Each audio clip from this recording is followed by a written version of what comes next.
그 애니메이션 게임 마신 PC-FX. The game is FX. Hey everybody, welcome back to Video Game Esoterica and our series on the NEC PC-FX, and today we're taking a look at Team Innocent, The Point of No Return.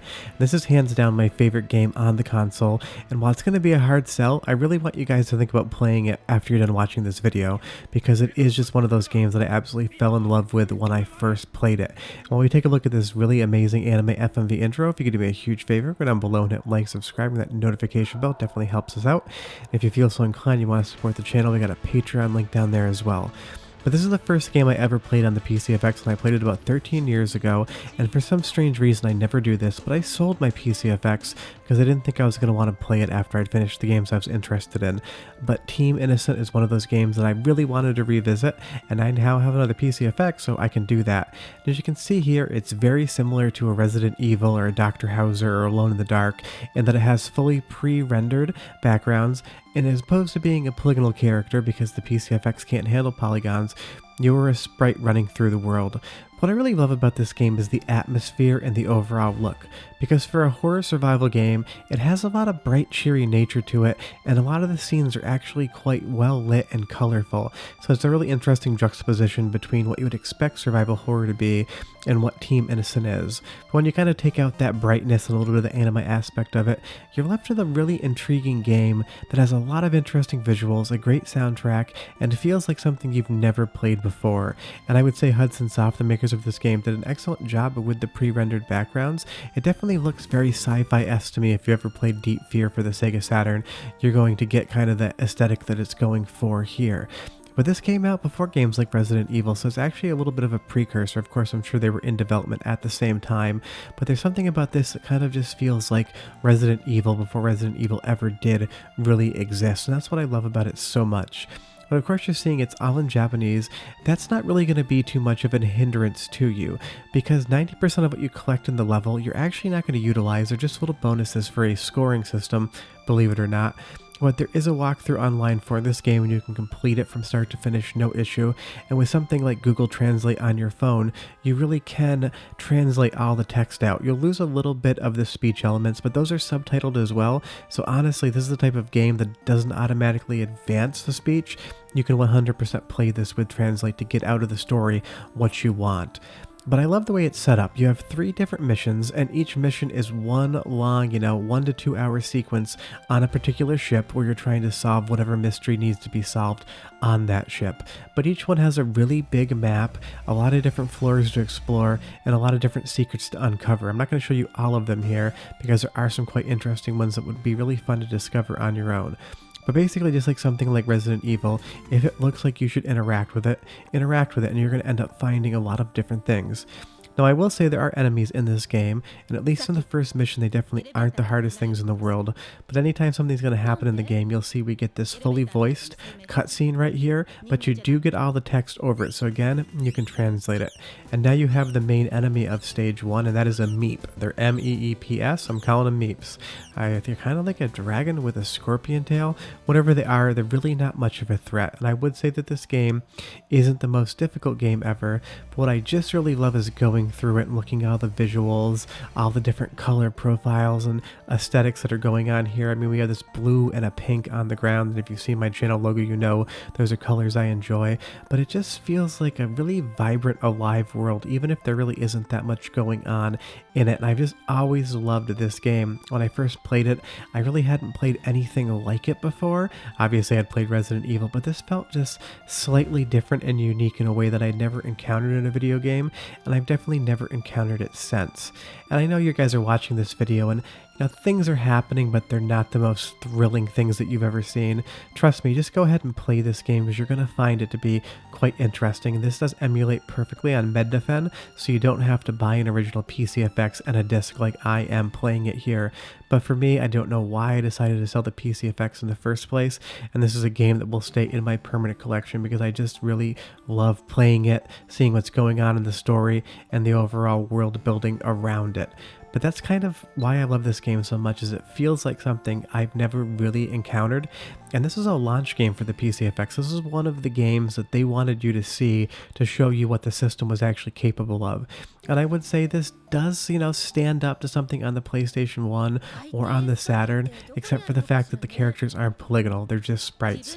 But I think within the world of the game that works, and I would say that if this was something that was on PlayStation 1 and more people played it, even if it was Japanese exclusive, I think more people would have really enjoyed the game and really gotten further into it. But what I'm going to let you do now is just listen to a little bit of the soundtrack, because it really has that sci-fi eerie space aesthetic that I love so much, and it kind of looks like a futuristic, record machine over there in the corner. But the way the game sounds is as important as how the game plays, and I will say that for what gameplay there is, it is quite intriguing. But enjoy the soundtrack for like 30-45 seconds, and I'll be back and try to convince you more into why, if you've never played Team Innocent, you definitely should. Be right back.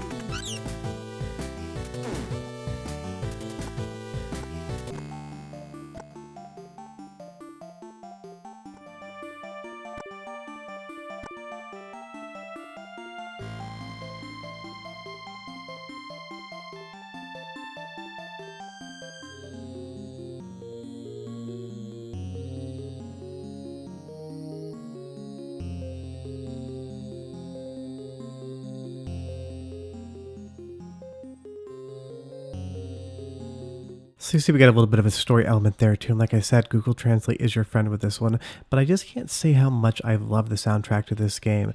And interestingly, in areas like this, there isn't actually any ambient music, it's silent, and it kind of plays really well into the concept of the silence of space. But there's something eerily beautiful about the soundtrack in this game.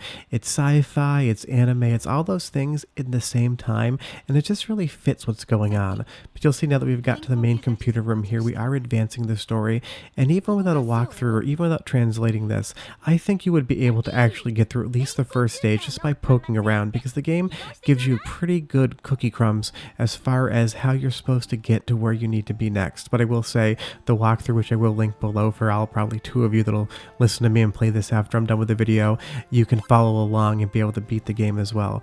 What you'll see here, we're going through some scans on the computer. We're going to find out that there's one room that has a ton of life forms in it. I may have zipped by it quickly. There it is. And that's kind of our entire objective, is there's something in that room that we need to get to. But like every survival horror game, it's going to be a puzzle as to how to get there and how to be able to figure out what we need to do. And that's what I really like about the game, is that every incremental step that you take is its own little puzzle. Finding the right item, going to the right place, activating the right computer, or getting the right piece of story, that's all going to drive both the narrative forward as well as the game itself. But as we come around the corner here, I will say be careful how you're playing it, because after a certain point in the story, it doesn't let you save on each level. Now if you die, you can instantly continue from where you died from, and it really doesn't take more than an hour and a half to beat the first mission. But once you get towards kind of the climax of the actual level, it's going to prevent you from saving. It's a really strange mechanic, and I don't agree with it, but it's just in there, so you have been warned. But you'll see here we have all those different meeps hanging out on the top there, and maybe they don't look the greatest pre-rendered.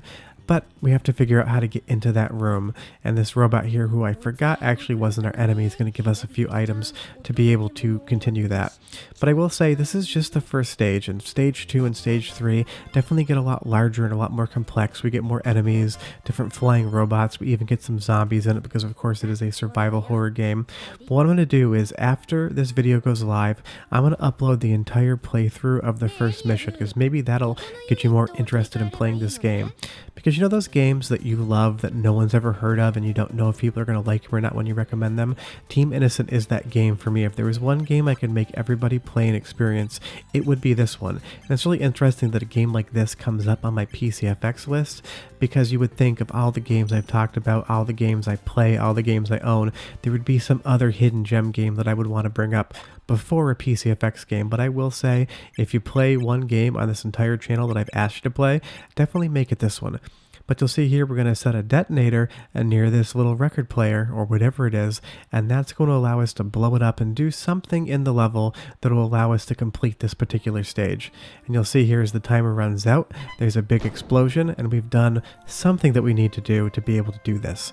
Short of that, thanks so much for watching, guys. That's Team Innocent, The Point of No Return. I absolutely love the game, and I definitely think you should play it. Do me a huge favor, go down below, hit like, subscribe, and that notification bell definitely helps us out. We'll be back next week with another episode in the PC-FX series. We'll have videos throughout the week as well. Short of that, see you guys next time. Bye-bye. 減圧実行中。減圧実行中。